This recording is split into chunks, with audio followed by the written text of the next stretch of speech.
So talk about why you left. Well, I originally registered my concerns in writing to the High Commissioner in March, as you heard from that statement, in the wake of a wave of human rights violations on the West Bank, including the pogrom in Hawara at that time. And at that time, I complained really about what I saw as a trepidatious response by many in the United Nations, and an effort to try to silence some of the human rights critique of UN officials, including myself. I admit to feeling a great deal of frustration, and at that moment indicating that I would be resigning from the UN effective this month. So, of course, the situation got much worse since then, which is why I was, particularly the events in Gaza, which is why I was compelled to write this latest letter to the High Commissioner to put on record my very serious concerns about how we were failing to address the unfolding events in the occupied territories. What do you think the United Nations, the United States, the West, UK should be doing right now? Well, I think there is an obligation on the part of all member states of the United Nations, including those states in the West, to respond in accordance with their obligations under international law, including international humanitarian law. My central point in the most recent letter was that we had effectively left international law behind when the international community embraced the Oslo process, which sort of raised up notions of political expediency above the requirements of international law. And that was a real loss for human rights in Palestine. I think there is an obligation on the part of all states, not just to respect international humanitarian law and international human rights law, but under the Geneva Conventions to ensure respect. And it's clear that many states, including the United States itself, have are not only in breach of their obligation to ensure respect vis-a-vis those states over which they have influence, in this case Israel, but have been actively complicit, actively engaged in arming and diplomatic cover, in political support, intelligence support, and so on. That is a breach of international humanitarian law. We need the opposite of that. We need all states, members of the United Nations, to use whatever influence they have to ensure an end to these attacks on civilians in Gaza, to ensure as well accountability for the perpetrators, redress for the victims, protection for the vulnerable there. It's interesting, Amy, we have a formula at the United Nations that is applied to virtually every other conflict situation. But when it comes to the situation in Israel and Palestine, there's a different set of rules, apparently. And that's, I think, a big source of my frustration. Where is the transitional justice process? Where is the UN protection force to protect all civilians? Where is the tribunal for accountability? Where is the action on the part of the Security Council, the only mechanism in the United Nations that has enforcement to ensure protection in the occupied territories? Obviously, every effort in the Security Council is vetoed by the United States itself, and further indication of the kind of complicity about which I am referring. And I think the other thing that needs to happen in the international community is that we have to abandon the failed paradigms of the past on a political level and get back to the roots, which is international law, international human rights. What has happened in the context of the so-called Oslo process, the two-state solution, the UN quartet, is that they have acted effectively as a smokescreen behind which we have seen further and worsening dispossession of Palestinians, massive atrocities such as those as we are witnessing now, the loss of homes and land, further settlement activity.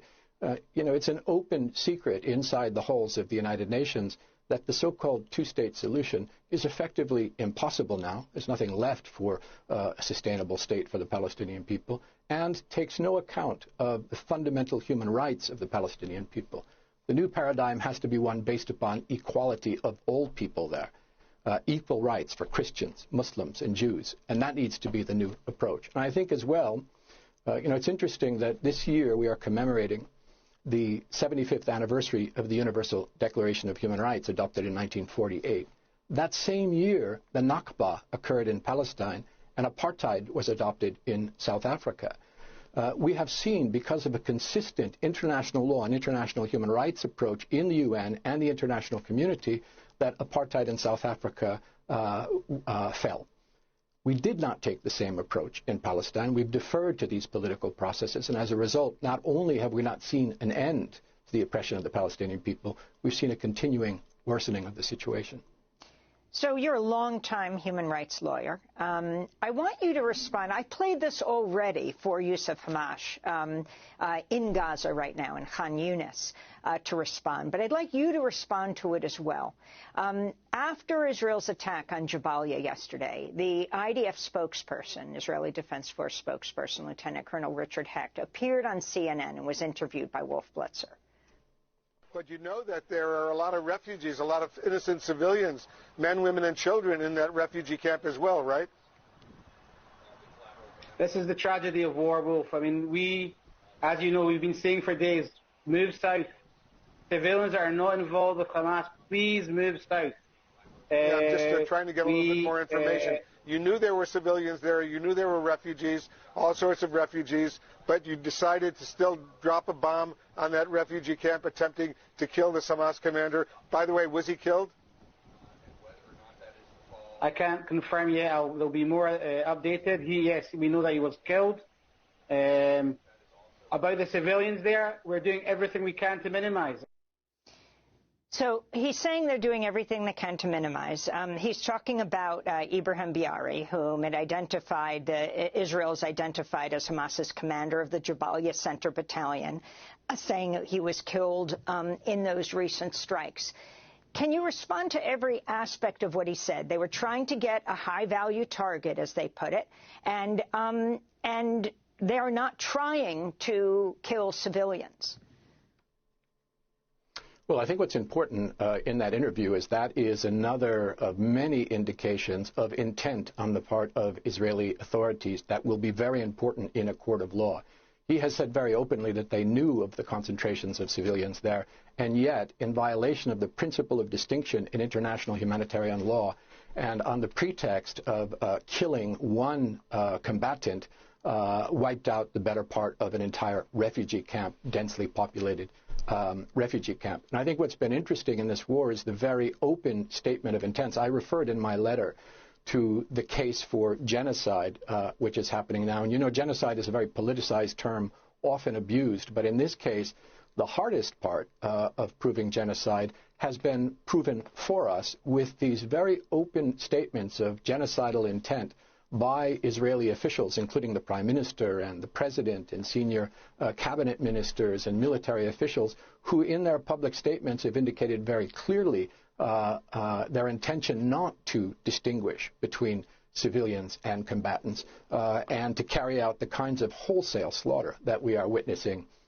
in Gaza. That is not a justification in international law, saying that there was a combatant there for that very disproportionate use of firepower against what was a civilian target.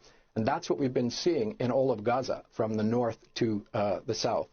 The other thing is this claim that, well, we told them to move south, and therefore we can kill everybody who didn't move.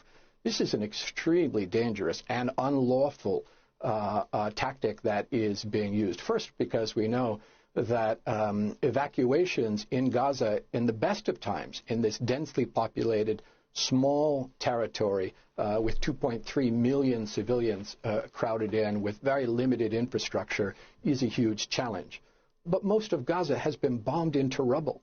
It is just not physically possible for civilians to move en masse in the ways that Israel has required them to do so. And we know, already well documented, that when they do so, they're still subjected to bombings even in the south of the Gaza Strip. So all of this, it seems to me, is evidence of intent and a prima facie case for violations of the laws of war.